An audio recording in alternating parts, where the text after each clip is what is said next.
not sure if you refer to me as Smith or Stone, but I'll give you my card afterwards, and then you. Look, climate change is a long-term problem. There's no doubt about it.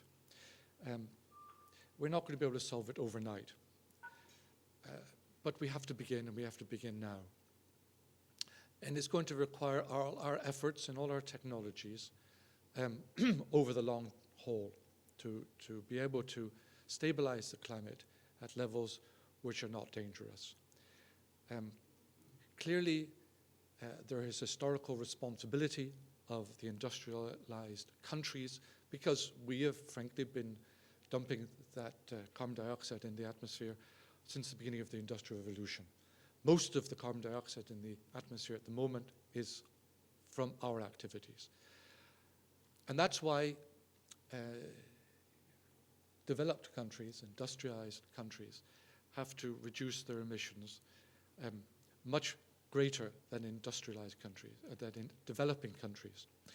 And in developing countries like China and India, Brazil, South Africa, and the like,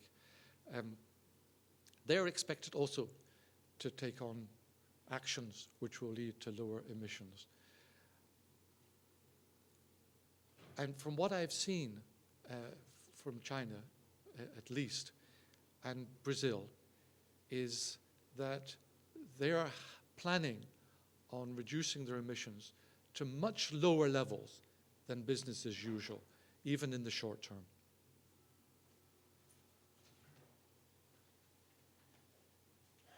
So, I mean, for the most part, leaders in the world have agreed that 2 degrees is a limit that we don't want to go above. The G8 had that in their statement. The G20 had that in their statement. There are countries, in fact, who say 1.5 degrees is what's necessary, basically because they cease to exist if we don't limit it to 1.5 degrees. You know, and I'm talking about the Smile Island states.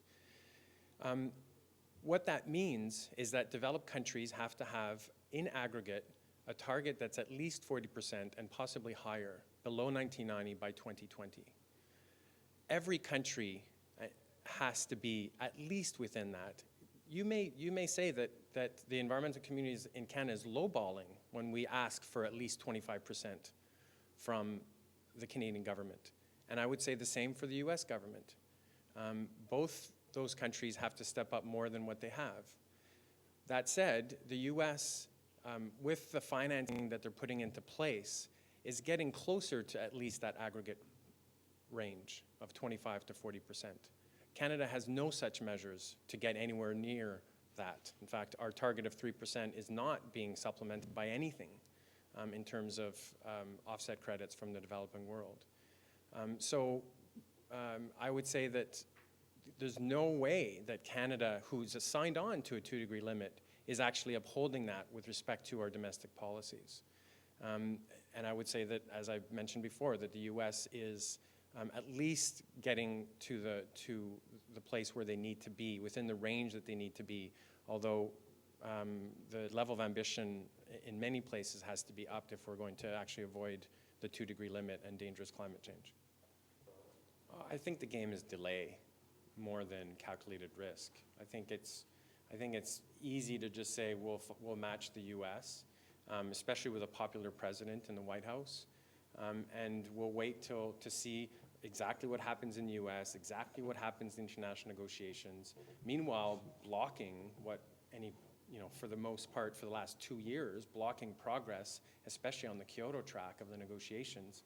This is all a game of delay. The more they wait, the less they'll have to do, and then they, there's no significant risk to them in terms of alienating their base if they actually have to move further quicker, which they should be, of course.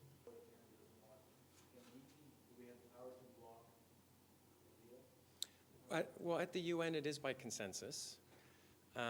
You do see pressure sometimes come from the chair in these negotiations, especially if there's only one party that's blocking progress. So, for example, with respect to a 1990 base year, that may be one of those things where the chair decides, you know, if there's only one country that doesn't want a 1990 base year, we're going to put in, I'm going to declare this a decision.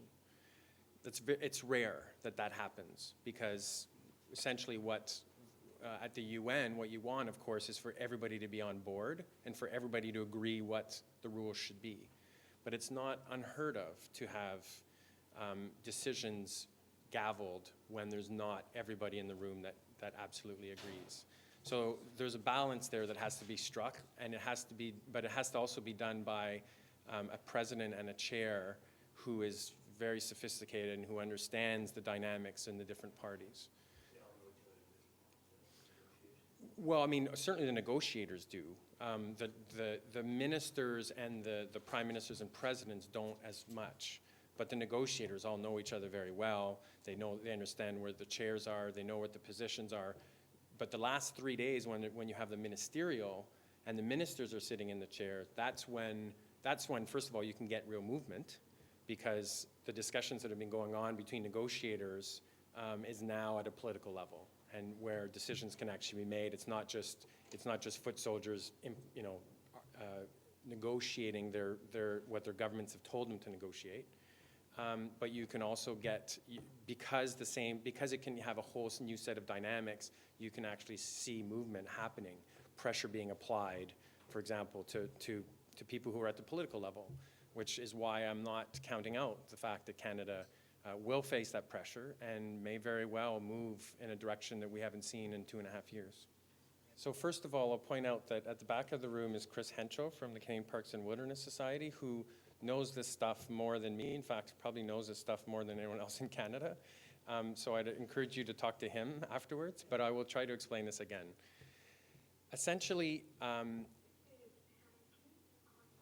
what we want to, in order to have a robust system in terms of the forestry, emissions from the forestry sector, it has to be one that takes into account what the atmosphere sees. So if emissions from the forestry sector go up, then then from a given country, then there obviously has to be a debit.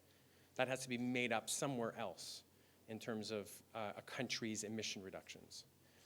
The system that has been proposed by Canada and others is that you don't have a baseline that takes into account that integrity of, do emissions go up or do they go down?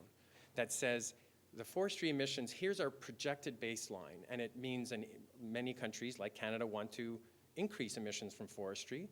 Some of it has to do with natural disturbances that are based on climate change, like the pine beetle, where the forests are now emitting more than they're taking in, so they're net sources of greenhouse gas emissions. So countries are saying our baseline is an increase in emissions, and the only way we get debited is if emissions increase more than the emission increase that we've projected. And so you could get an increase from the forestry sector that's below the projected baseline, and countries actually getting phantom credits, even though emissions are going up. And therefore, they don't have to do as much in terms of emission reductions with respect to energy, even though their emissions from the forestry sector are going up. So if the baseline is here, and the increase is less than the baseline, but still an increase, you could get a credit there. Okay, that's the problem. And so what we have to have in essence is a system with integrity. If emissions go up, then countries get debited. If emissions go down, then you get a credit. And of course, when we're talking about 40% emission reductions overall, that has to take into account the forestry sector. So it probably means a decrease in emissions from the forestry sector. But at the end of the day, in order for the system to have integrity, it has to be based on what the atmosphere sees. You can't just say, we're going to wipe away emission increases because they were projected anyway. I don't know if that's any clearer, but as I said, I would encourage you to talk to Chris.